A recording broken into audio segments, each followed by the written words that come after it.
Oh, you are really filming this? Okay, go ahead. All right, Positive Impact is here with Zoeller, and we're going to ask him a few questions. All right, Fuzzy, how do you define positive impact in your own words? Positive impact. Everything I do is positive. I try to hang around with positive thinking people. I don't know, every morning I wake up, it's a positive thing. I just thank God every morning I get up, you know. As I tell my wife, you know, women like to see the sunset, I like to see sunrise. Because if I can see the sunrise, I can deal with what happens the rest of the day. Great. And how does golf bring a positive impact to your life and the lives of others? Well, I mean, golf's been everything to me, but I thank my lucky stars for people like Arnold Palmer and Jack Nicklaus, the Gary Players, the Ben Hogans and Sam Sneads. Those are the guys who've kind of made it for guys like myself who came up later on and had an opportunity to play such a tremendous game and reap rewards from a great game. And you're known for your witty humor and down-to-earth approach. So don't believe that. You're hearing things. How does this help you when you compete in tournaments and when you're out on the golf course? Well, I think the reason why people mess up, screw up, choke, whatever, is because they're afraid of, they just don't have the self-confidence in themselves. They know it's going to happen, they just don't know when it's going to happen. With me, I am a very laid-back individual. Now, I've already accepted the fact that it's going to happen. You hope it doesn't happen while you're on TV or leading a golf tournament, but if it does, you have to learn to accept it. And I have learned to accept it, that bad part of it. But to me, there's no greater thrill in the world beating the best at what they do. Now, sometimes they're going to kick your butt, but when you kick their butts, it's a great feeling. It's a sense of accomplishment. Yeah. All right, and about your charity, Fuzzy's Charities for Kids, what inspired you to establish it, and how did it come about? Yeah, well, let's just say, with the game of golf, we have an opportunity to raise a lot of money.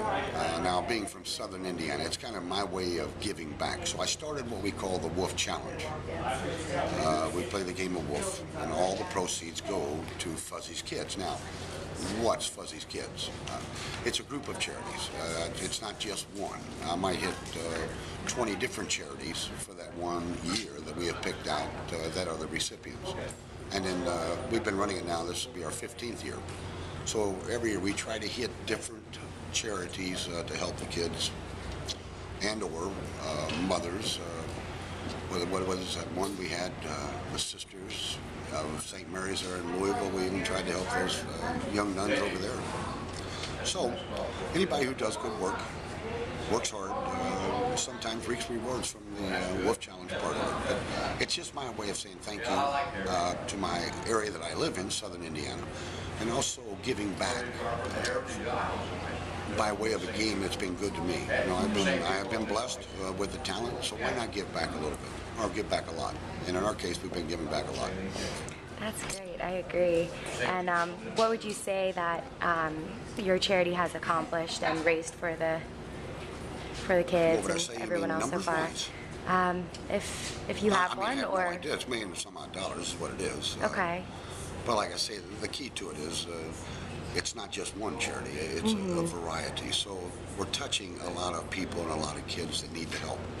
And my idea is if I can put a smile on a kid's face who may or may not have a chance at living, just a smile for like 2 or 3 seconds, it's all well worth it. I agree. The power of positive thinking is so important on the golf course. And how do you stay positive, and what is your advice to others to stay positive on the golf course and in life? I mean, it's life in general to stay positive. I think it just carries over. As far as golf, now golf's probably the hardest doggone game in the world to stay positive on, because there's just some days you don't feel like being out there, but you're still battling. They say to mentally picture a perfect golf shot. Well, if I had to sit back and wait for that perfect golf shot, I would never hit a shot, because I don't see a perfect shot. So the mental part of it is hard to do.